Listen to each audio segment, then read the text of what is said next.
구약의 선교는 가정 선교거든요. 그래서 밖에 나가 전도하는 게 아니라 가정을 잘 세우는 거예요. 그래서 구약식 선교는 가정을 이제 잘 세우는 선교예요. 예수님이 오셨어요. 사람들이 놀래요. 왜냐하면 처음 듣는 얘기를 막 하는 거예요. 여태까지 누가 나가가지고 뭐 이렇게 전도한 사람이 없거든요. 예수님이 전도하세요.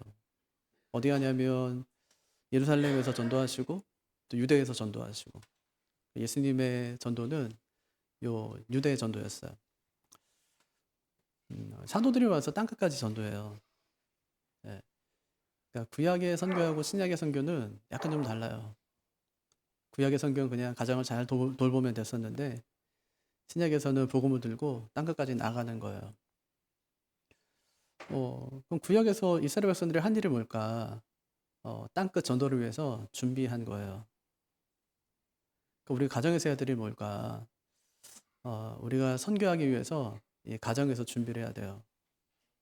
어떻게 준비하냐면 오늘 말씀처럼 가족 모두가 하나님을 사랑하는 사람이 되는 거예요. 예, 이게 전제예요. 예, 진짜 하나님은 살아계신다. 우리 삶을 인도하신다. 여기까지 하나님께서 도우셨다. 이런 고백이 이스라엘 안에 있어야 돼요. 그래야지 이 사람들이 나가서 복음을 전해요. 이스라엘 문제는 뭐냐면 이런 신앙은 잘 갖추고 있었는데 예수님 믿지 않아요. 그래서 하나님이 하신 일이 뭐냐면 이런 신앙 위에 예수님을 믿게 하신 거예요. 이게 바울이죠. 그랬더니 이 사람이 엄청 폭발적으로 막 하나님 복음을 증거하는 거예요. 그래서 먼저 진짜 준비해야 될 것이 우리 가정 준비예요. 가정의 신앙 준비. 이게 얼마나 중요한지 몰라요. 내 가정의 신앙 준비를 어떻게 할 거냐? 딱 하나예요. 가족 모두가 하나님을 사랑하는 거예요. 가족 모두가 진짜 하나님을 사랑하는 거예요. 누구부터 사랑하냐면 먼저 믿은 사람부터. 그게 부모라면 부모가 먼저 하나님을 정말 사랑하는 거예요. 왜냐하면 사랑해야지 하나님 말씀을 가르칠 수 있어요, 자녀에게. 예. 그래서 자녀도 하나님 사랑하는 사람이 되게 하는 거예요.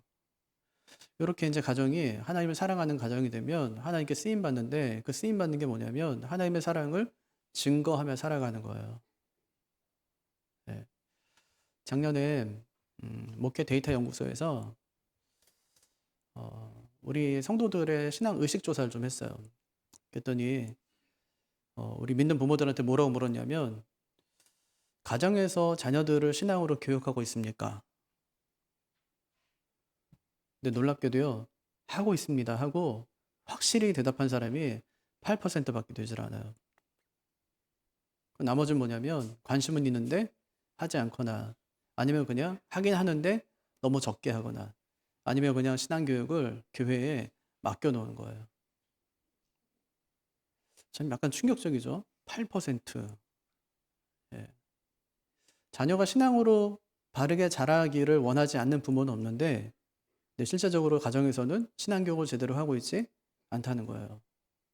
지금 한국 사회를 보면은 이혼율이 뭐 증가한다기보다는 너무 높아요, 사실은. 전 세계에서 가장 이혼율이 높은 나라 중에 하나니까요. 거기다가 맞벌이 하잖아요. 그러니까 바빠요. 아이들을 돌볼 만한 여력이 없어요. 그러니까 아이를 그냥, 가정이 그렇게 깨지는 가정들이 많아가지고 이 조선 가정에서 자란 아이들이 굉장히 많아요. 거기다가 부모들조차 신앙교육에 관심이 없으니까 이 아이들이 신앙으로 점점 자라기가 굉장히 어려워지는 거예요. 저희 어릴 때는 어릴 때 저희 수요 예배가 있었어요. 어린이 수요 예배. 예. 그리고 토요일 날도 교회 가서 성경 공부했고요. 주일 날도 오전 예배 있고 오후 예배 있고, 예배가 두 번 있었어요, 아이들도.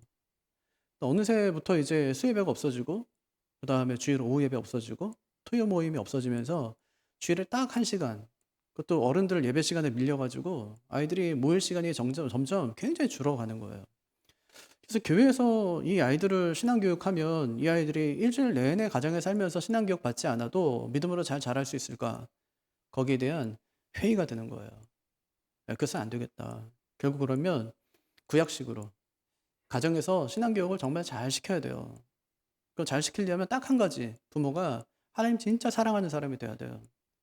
하나님을 사랑하지 않는 부모가 어떻게 자녀에게 하나님의 사랑에 대해 하나님에 대해서 가르칠 수 있겠어요? 하나님을 진짜 사랑하는 사람이 돼야지 자녀에게 하나님에 대해서 가르칠 수 있다는 겁니다. 제가 교육원에 사역할 때 하고 석박사 과정 공부하면서 현실이 요러니까 지금 이렇게 암담한 현실이니까 그때만 내린 결론이 뭐였냐면 그래서 교회가 더 나은 신앙교육을 더 많이 제공해서 이런 상황을 극복해야 된다.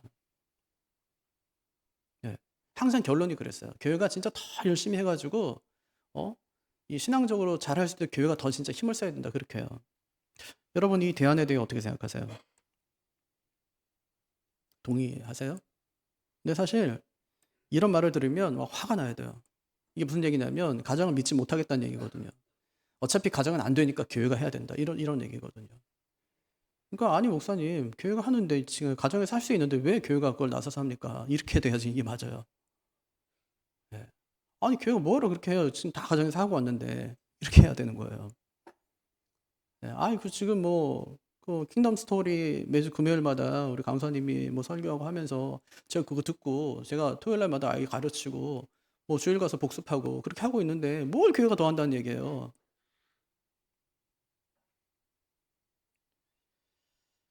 그래서 기분 나빠야 돼요. 교회가 대신해 준다고 할 때. 성경은 가정이 자녀 신앙 교육을 하든지 하지 않든지 또는 말씀을 지키든지 지키지 않든지 그 책임을 공동체에 묻거나 아니면 다른 어떤 사람에게 묻질 않아요. 반드시 부모에게 묻습니다. 자녀 교육의 1차적인 책임이 가정에 있음을 강조하는 것입니다. 그런 다음에 교회가 부모와 함께 신앙 교육을 하는 거예요. 그것이 교회 학교거든요. 아이들의 신앙 형성에 있어서 교회 학교 진짜 중요하죠. 하지만 이 가정에 비하면 그것은 부차적이에요. 그럼 자녀 신앙 교육의 중심을 어디에 둬야 될까요? 가정이에요. 그럼 교회는요? 가정을 위한 신앙 교육이 아니라 가정과 함께하는 신앙 교육이 돼야 돼요. 가정에서 살 수 없는 그 부족한 부분을 교회가 채워주는 겁니다. 예를 들면은 같이 예배하는 거예요. 성경 공부하는 거예요. 또 신앙 안에서 또래 애들이 만나서 공동체를 경험하게 하는 거예요. 신앙 안에서 어른도 만나고요. 자기 동생도 만나고 선배도 후배도 만나면서 이 신앙의 사회성을 길러가는 거예요. 그러면 사회성은 수평적으로 이루어지는 것이 아니에요. 항상 사회성은 수직적으로 이루어져요. 어른들과 함께 있으면서 옛날에 우리가 그랬잖아요. 뭐 지금은 핵가족 시대, 그것도 이제 1인 가구 시대가 돼가지고 서로 뭐 만날 시간이 별로 없지만 그때는 3대가 어울려 살았어요. 거기서 다 배운 거예요. 사회성도 거기서 길러가요. 요즘에 뭐 인성 논란 되게 많잖아요. 네, 핵가족화 되고 1인 가구가 되고 이러면서 개인주의화가 극대화되면서 이런 이야기들이 많이 일어나는 거 아닙니까? 근데 그때는 아니에요. 인사해라 이런 얘기 하지 않아도요. 다 인사하며 지냈고요. 어르신 만나면 다 인사하면서 공손하게 대했고요. 네, 그런 시대가 있었어요. 근데 한 가지 우리가 기억해야 될 것은 자녀 신앙교육에 있어서 완벽한 가정은 필요 없다는 거예요. 제가 한번 여쭤볼까요? 오늘 여기 많은 분들이 오셨는데 완벽한 가정에서 오셨어요? 여러분이 오늘까지 살았던 그 가정은 완벽한 가정이었어요? 그렇지 않았을 거예요. 그런데도 이렇게 신앙생활 잘하고 계세요. 그러니까 아이들이 신앙 교육을 하고 신앙으로 자라게 하기 위해서는 완벽한 가정을 만들고 그 필요 없다는 거예요. 그럼 반대로 얘기하면 그 완벽한 교회는 있을까 없을까요? 완벽한 교회는 어디도 없어요. 예, 실제로 없습니다. 완벽한 교회는. 교회가 좀 부족해 보여도 교회 안에 있는 한 부모도 자녀도 바른 신앙 안에 자랄 수 있다는 거예요. 교회 역사를 보면 신자 자녀 교육의 신자들의 자녀의 신앙 교육의 핵심은 항상 가정과 마을에 있었어요. 가정에서 마을에서 아이들의 신앙 교육을 도맡아 책임졌어요. 도제 교육이라고 하죠. 또 가정 교육이요. 이것이 그 당시에는 최상의 엘리트 교육이었어요. 근데 이렇게 이제 가정에서 마을에서 아이들을 키우다가 보편 교육이 들어오기 시작하면서 학교가 아이들의 신앙까지 도맡아 하게 됐어요. 예. 그 당시 뭐 서구 유럽은 전부 다 기독교 국가고 기독교 사회이기 때문에 학교 역시 마찬가지죠. 공부만 시킨 것이 아니라 신앙 교육도 학교에 다 시켜주는 거예요. 그렇게 되다 보니까 신앙 교육이 학교에 속한 일이 되었고 학교가 가정과 부모가 해야 될 일을 대신하게 되었습니다. 이건 이제 주일학교도 마찬가지인데요. 18세기에 영국에 막 산업화가 막 일어나면서 여태까지 농사 짓고 살던 사람들이 이제는 공장에 다니기 시작했어요. 맞벌이 하게 된 거죠. 부유층 상관없어요. 어쨌든 뭐 부모도 있고 같이 돌봐줄 사람도 있으니까. 빈민가 아이들이 문제인 거예요. 자꾸만 아이들 문제가 막 생기기 시작했어요. 막 범죄가 늘어나고요. 로버트 레이크스가 이제 썬데이 스쿨을 시작했어요. 주일에 학교를 만들어서 아이들을 교육하기 시작했어요. 아이들은 변하는 거예요. 예. 그래서 이것이 엄청난 반향을 일으켰어요. 전 세계로 확산되었어요. 그래서 주일학교의 시작이죠. 하지만 여기서 나타나는 폐해가 뭐냐면 가정이 신앙교육의 중심 자리에서 벗어나고 이런 종류의 학교가 부모보다 더 나은 교육을 할 수 있다는 또는 부모를 대신할 수 있다는 인상을 심어주게 되었어요. 그래서 교회는 참 그게 무슨 자신감인지 모르지만 우리가 부모가 못하는 신앙교육을 대신해 줄 수 있다. 이런 신념을 자꾸 부모들에게 심어줍니다. 우리 교회 맡기기만 하면 이 아이는 틀림없이 잘 자랄 수 있습니다. 또 그런 교회들을 많이 찾아요. 그런데 생각해 보세요. 부모들이 1년 52주, 일주일에 1시간 정도만 교회에 맡기면 자녀들이 신앙으로 정말 잘 자랄 수 있을까요? 그 어떤 것도 신앙의 가정이 가지는 그 중요한 역할을 대신해 줄 수 없습니다. 그것이 주일학교라고 하더라도 마찬가지예요. 절대 대신해 줄 수가 없어요. 그럼 가정에서 어떻게 신앙 교육을 시켜야 될까? 기독교 교육이란 말을 가장 처음 사용한 사람이 호레이스 부슈넬이라는 사람이에요. 교수인데 1860년에 그리스도인의 양육이라는 책을 썼어요. 에베소 6장 4절을 근거로. 그 책에서 신앙교육 방법을 한마디로 말합니다. 그것은 가정의 분위기다 이렇게요. 가르치라는 말 아니에요. 그 뭐냐면 신앙의 분위기가 흐르게 하라는 말이에요. 그걸로도 충분하다는 말이에요. 이렇게 말합니다. 신앙은 가정에서 양육되지 않으면 결코 삶의 철저히 스며들지 않는다. 그 당시 어떤 분위기냐면 어른들만 회심하면 되는 거예요. 아이가 태어났잖아요. 그리고 아이가 한 3살, 4살 때 죽었어요. 그럼 이 아이가 제대로 신앙 고백을 해보지를 않은 거예요. 교회가 어떻게 했냐면 그 아이는 구원받지 못했다고 교회가 얘기했어요. 호레이스 부시넬의 아이가 그렇게 죽었어요. 어느 날 생각했어요. 진짜 내 아이가 구원받지 못한 것일까? 성경을 샅샅이 뒤지고 논문을 샅샅이 뒤져가지고 정리해놨어요. 우리는 언약의 자녀, 언약의 백성이기 때문에 3살, 2살, 1살 자기 입으로 하나님, 예수님을 고백하지 않았더라도 그 아이는 구원받을 수 있다. 이렇게요. 엄청난 반향을 불러일으킨 거예요. 그래서 부시넬이 이렇게 얘기합니다. 신앙교육의 진정한 이상은 아이들을 그리스도인으로 성장하게 하는 것이다. 아이들을 그리스도인으로 성장하게 하는 것. 그러면서 신앙교육의 주체가 부모임을 강조합니다. 그럼 가정에서 부모가 하나님 말씀을 가르치라는 얘기냐? 그건 아니에요. 그냥 신앙적인 분위기가 흐르게 해주면 돼요.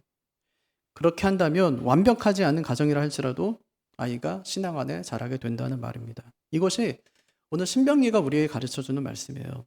하나님께서도 가정 안에 신앙적인 분위기가 흐르게 하라 그렇게 말씀하세요. 근데 그렇게 하려면 꼭 해야 되는 거, 우리가 하나님을 사랑해야 돼요. 하나님을 사랑하는 거예요. 4절 한번 같이 읽어볼까요? 이스라엘아 들으라 우리 하나님 여호와는 오직 유일한 여호와시니. 모세가 지금 쓰는 편지인데 모세가 하나님을 누구라고 하죠? 오직 유일한 여호와시니. 오직 유일한. 이중강조죠. 이게 40년 전에 하나님께서 자신에게 가르쳐 주신 이름이었어요. 하나님 모세에게 애굽에 들어가서 내 백성 끌고 오래요.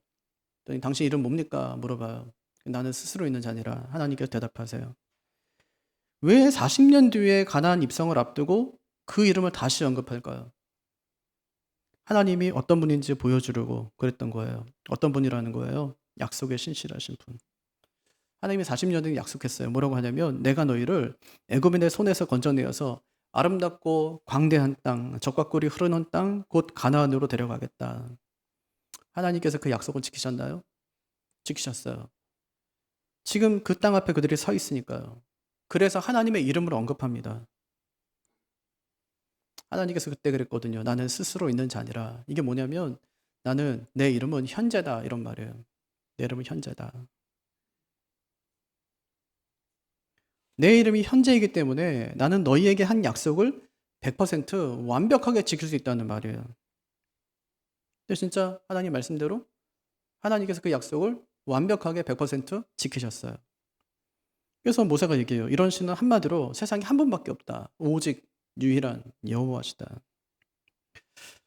우리가 어떤 신이 참 신인지를 알려면 딱 한 가지만 보면 돼요. 그의 예언이 맞는지. 어떤 사람이 신이라고 한다면 딱 한 가지만 하면 돼요. 예언하면 돼요. 일주일 뒤에 일어날 일을 예언하면 돼요. 제일 좋은 건 뭐냐면 로또 번호 알려주는 거야. 제일 좋은 거는요. 뭐 삼성 주가가 일주일 뒤에 얼마큼 오를지만 알려주면 돼요. 그것도 다른 데는 비밀로 하고 우리끼리만 알면 돼요. 로또 번호는 한 번에 알려주면 뭐 너무 금액이 적어지니까 한 사람씩 돌아가면서 해주면 돼요. 일주일에 한 명씩만 이렇게. 그럼 다 부자 될 수 있고요. 그는 신이 될 수 있어요. 이분은 진짜 신이야 이렇게요. 예언한 걸 맞추면 신이 되는 거예요. 지금 모세가 하는 말이 그겁니다. 그분은 오직 유일한 여호와시다. 어떻게 할 수 있느냐? 그가 40년 전에 했던 그 예언이 오늘 이루어졌다. 그가 그때 말씀하시기를 내 이름은 현재다 이렇게 말씀하셨기 때문에 그는 항상 현재예요. 40년 뒤도 현재고 50년 뒤도 현재고 항상 현재예요. 100년 뒤에도 200년 뒤에도 5000년 뒤에도 하나님은 항상 현재예요. 그래서 말해줄 수 있어요. 왜? 지금 그 앞에 있기 때문에. 앞으로 이렇게 될 거야. 말해줄 수 있어요. 그분은 오직 유일한 여호와세요.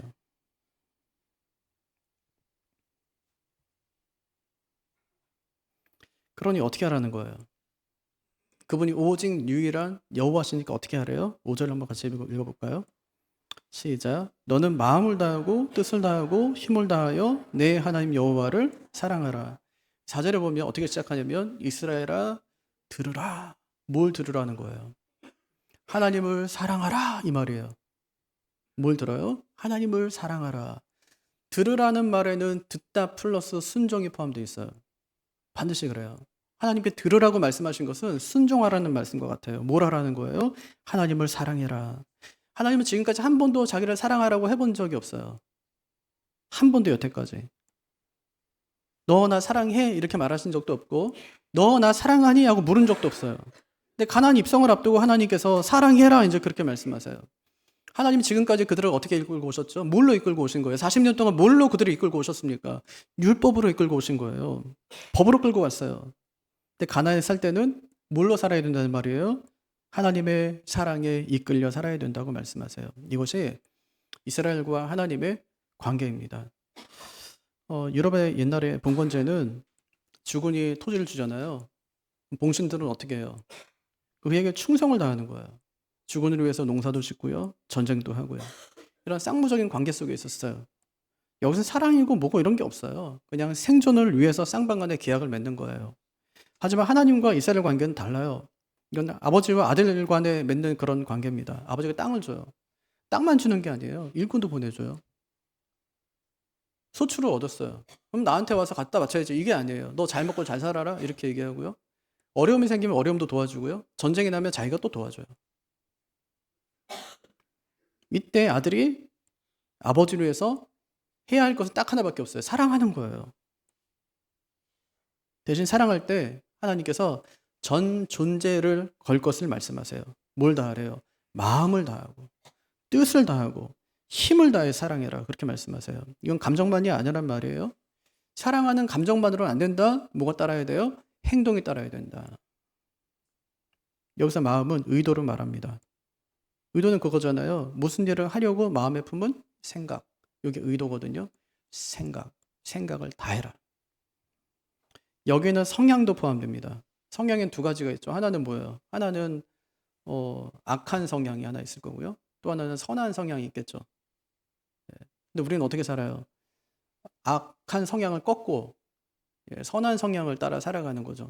또 하나는 본능이에요. 그러니까 사람이 태어나면서부터 자연적으로 가지는 억누를 수 없는 그런 감정이나 행동, 이것까지도 포함하는 거예요. 그러니까 내 생각, 성향, 본능, 이 모든 것을 하나님을 사랑하는 것에 다 쏟아라, 그렇게 말씀하세요. 그러니까 성향도 꺾고 본능도 꺾어라, 그렇게 해요. 세상을 사랑하려는 내 본능 있잖아요. 본능적으로 그렇게 사람이 그렇게 사니까요. 근데 그거 꺾어라. 성향도 꺾어라. 이 생각도 꺾어라. 그걸 다 합쳐서 나를 사랑해라. 이렇게 말씀하시는 거예요. 뜻은요, 네페시라는 단어인데 그 안에 생명이라는 뜻도 포함되어 있어요. 무슨 얘기냐면 내 생명을 희생해서라도 나를 사랑해라. 목숨 걸고 나 사랑해라. 이 말이고요. 힘은 재산을 뜻하기도 합니다. 내 모든 부나 소유물을 가지고 하나님을 사랑해라. 여기서 한 번만 그러는 게 아니에요. 여태까지 한 번도 그런 얘기하지 않다가 신명기 전체에서 하나님께서 이 말씀하세요. 7장에도 10장에도 11장에도 13장에도 19장에도 30장에도 계속해서 나를 사랑하라고 반복적으로 말씀하세요. 왜 그러냐면 하나님께 인생 걸지 않으면 다른 데 인생 걸기 때문에. 하나님 사랑하며 살지 않으면 다른 거 분명히 사랑하며 살게 되기 때문에. 우리가 결혼하잖아요. 결혼해서 좋은 게 뭐예요? 딴 남자, 딴 여자 신경 쓰지 않는 게 좋죠. 신경 써서도 안 되고. 내 아내를 제외한 다른 여자는 여자예요? 아니면 여자 사람이에요? 여자로 보이면 돼, 안 돼요? 그때 이제 문제가 생기는 거예요. 여자 사람이에요. 남자 사람이고요. 여자 사람인 거예요. 요즘 뉴스 보세요. 가정이 진짜 많이 깨져요. 왜냐? 한 사람만 사랑하지 않기 때문이에요. 결혼할 때 했던 약속을 다 깨버립니다. 그래서 하나님이 하나님을 지속적으로 사랑할 수 있는 방법을 알려주세요. 그게 뭐냐면 말씀을 마음에 새기는 거예요. 6절 한번 볼까요? 시작. 오늘 내가 내게 명하는 이 말씀을 너는 마음에 새기고. 이 말씀이 뭘까요? 하나님께서 뭐하라고 그랬어요? 들으라! 뭘 들으래요? 하나님 사랑해라! 했더니 이 말씀을 마음에 새기래요. 이 말씀은 뭘까요? 하나님을 사랑하라는 그 말씀이에요. 그 말씀을 마음에 새겨라. 그렇게 말씀하세요. 마음은 뭐라고요? 생각과 사상이 자리 잡는 곳. 예. 말씀을 마음에 두면 생각이 바뀌어요. 뭐가 바뀐다고 그래요? 뭐가 바뀌어요? 생각이 바뀌고 또요 성향이 바뀌고 본능이 바뀌어요. 그래서 말씀을 네 마음에 두라고 말씀해요. 그럼 왜 신앙생활을 오래 해도 생각과 성향과 본성이 달라지지 않을까요? 왜 안 변해요? 말씀을 마음에 두지 않았기 때문이에요. 아, 사람 참 안 바뀌어. 근데요, 바뀌어요. 사람 진짜 안 바뀌는데 사람 바뀌면 죽는다 그러잖아요. 사람 참 안 바뀌는데 사람이 바뀌어요. 언제 바뀌냐면 말씀이 들어와서 역사하면 바뀌어요. 참 희한하죠. 성령이 들어와서 역사하면 사람이 바뀌어요. 왜냐? 새로운 생명이 들어오기 때문이에요. 그 새로운 생명이 너무 커서 그 생명 앞에 내가 제압당하기 때문에 내 삶이 변하는 거예요. 그러면 말씀을 새기는 방법이 뭘까? 암송하는 겁니다. 새기는 것은 암송하는 거예요. 고대 교육 생각해보세요. 전부 다 암송하는 교육이었습니다. 많은 사람들이 서양 교육은 그리스에서 시작됐다 그렇게 얘기하거든요. 근데 좀 더 이제 더 깊이 파고들다 보면 그 원류를 만나게 되는데 원류는 메소포타미아의 교육이었어요. 기원전 1800년경에 수메르가 메소포타미아잖아요. 수메르의 한 율법학자가 아들에게 권고한 글이 하나 남아있어서 그게 이제 공개됐어요. 뭐라고 썼냐면 학교에 가거라. 선생님 앞에 서서 숙제를 암송하고 책가방을 열고 공책을 펴서 새로운 학습 내용을 받아 적거라. 어른들에게 겸손하고 예의를 갖춰야 한다. 그러니까 1800년 전에 뭐 해먹고 살았겠어요? 전부 뭐 농사 짓고 노동하며 살았겠죠? 근데 노동하며 살고 싶은 사람은 별로 없을 거예요. 그 당시에도 그래서 육체의 노동을 하지 않고 살려면 공부밖에 없어요. 그래서 부모들이 죽으라고 공부시키는 거예요. 교사들은 어떻게 했냐면 매질을 해가면서 아이들을 교육시켰대요. 그때 했던 공부 방법이 암송이에요. 시도, 음악도, 수필도 다 암송하였어요. 결국 그때의 교육 방법도 주입식이었던 거예요. 근데 하나님께서 이스라엘에게 요구하신 것도 암송이었어요. 오늘 내가 명하는 이 말씀을 암송해라. 그걸 잘하는 사람들이 누굴까요? 바리새인과 서기관들. 그들은 율법 전체를 암송했어요. 하지만 주님께 엄청 혼이 나요. 심지어 주님께서 욕도 해요. 독사의 자식들아 이러면서요. 왜 이렇게 혼난 걸까요? 율법은 잘 알았지만 하나님은 사랑하지 않았기 때문에요. 이것은 뭘 얘기해 주냐면 새기기만 해서는 안 된다는 거예요. 어떻게 해야 돼요? 지켜야 돼요. 그 사람이 하나님을 사랑하는 사람이에요. 말씀을 새기고 지키는 사람이 하나님을 사랑하는 사람이에요. 예수님께서 이렇게 말씀하세요. 나의 계명을 지키는 자라야 나를 사랑하는 자니. 예. 나를 사랑하는 자는 내 아버지께 사랑을 받을 것이요. 나도 그를 사랑하여 그에게 나를 나타내리라. 이렇게 말씀을 새기고 지키는 사람이 하나님을 사랑하는 사람입니다. 그래서 모세가 들으라, 새기라, 사랑하라, 새기라 이렇게 말씀하셨어요. 이것은 유대인들의 매일 기도문이거든요. 그들은 지금도 아침 저녁으로 계속 이 말씀을 암송합니다. 그러니까 세계 제2차 대전 중에 수용소 가스실에 갇혀 죽어갈 때도 이 말씀을 아침 저녁으로 계속 그들이 암송했어요. 왜 이렇게 하라고 말씀하실까요? 자녀들에게 가르쳐야 되기 때문이에요. 사람은 가슴에 품고 있는 것을 말하다 죽는다는 말이 있거든요. 예, 요즘에 여러분은 가슴에 뭘 품고 계세요? 아마 그걸 말하면서 다니실 거예요. 근데 하나님께서는 자녀에게 암송을 시켜라 이렇게 말씀하지 않고요. 네가 암송해라 그래요. 우리는 자녀들에게 막 시키거든요. 암송시키고 막 성경 읽게 하고 애들은 막 닥달을 해요.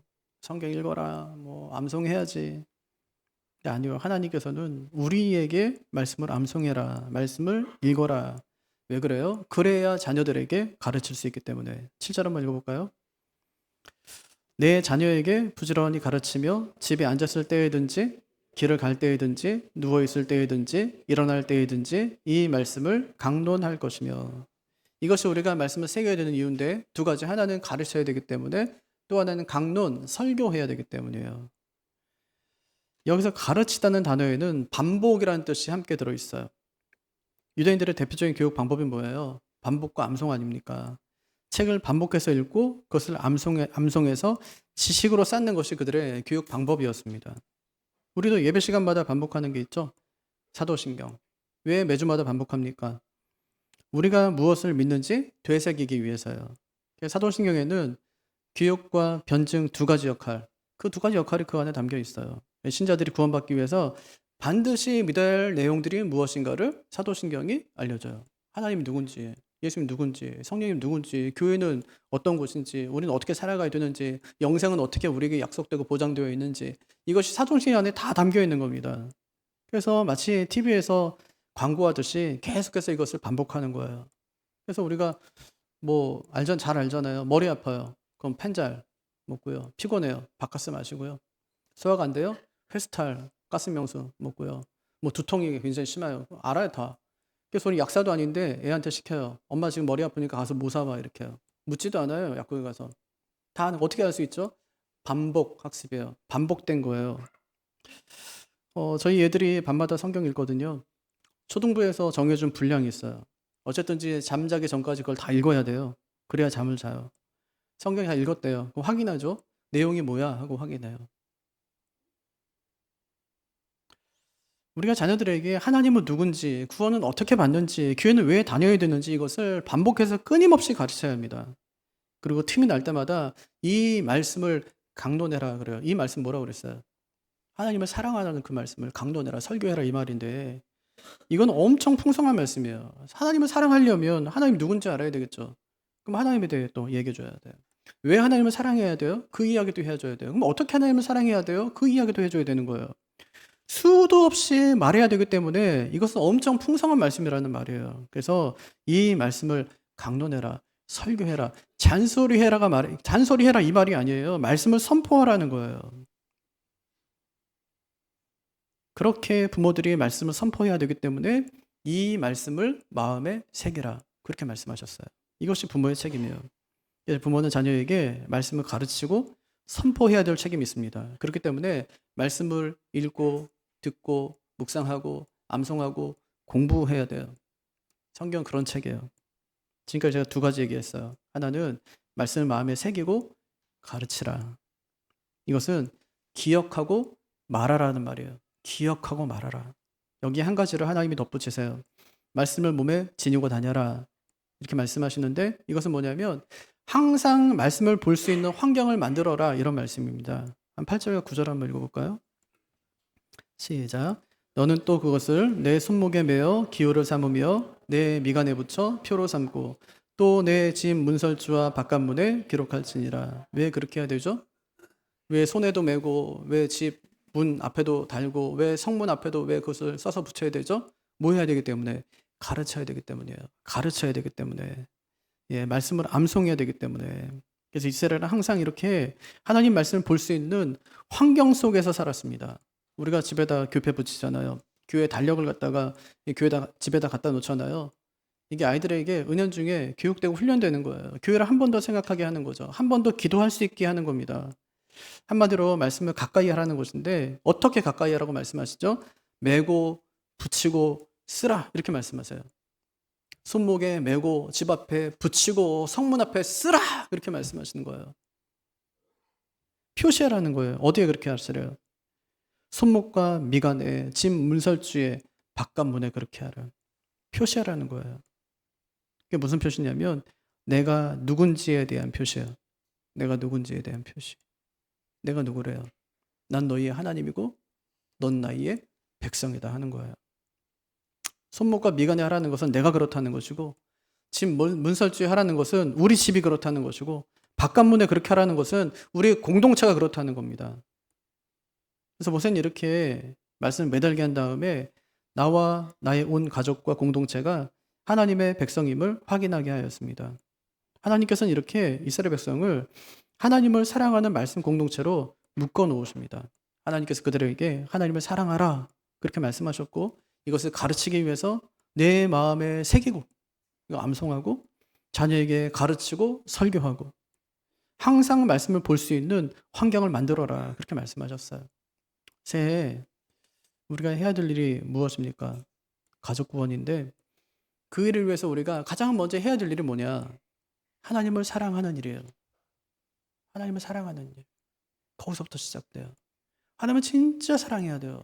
너무너무 사랑해야 돼요. 제가 언젠가 말씀드렸죠. 제가 기도하면서 하나님 사랑합니다.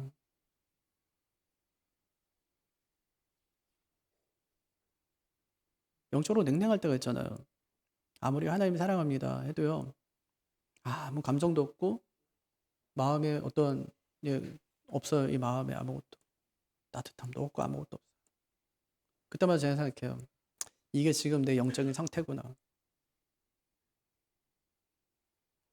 열심히 말씀 읽고 하나님 앞에 집중하며 살아가면 그러면 기도할 때 있잖아요. 기도 한참 하다가 하나님 제가 진짜 하나님 사랑합니다. 하나님 제가 진짜 하나님 사랑해요. 그럼요. 눈물이 쭉 나와요. 진짜거든요.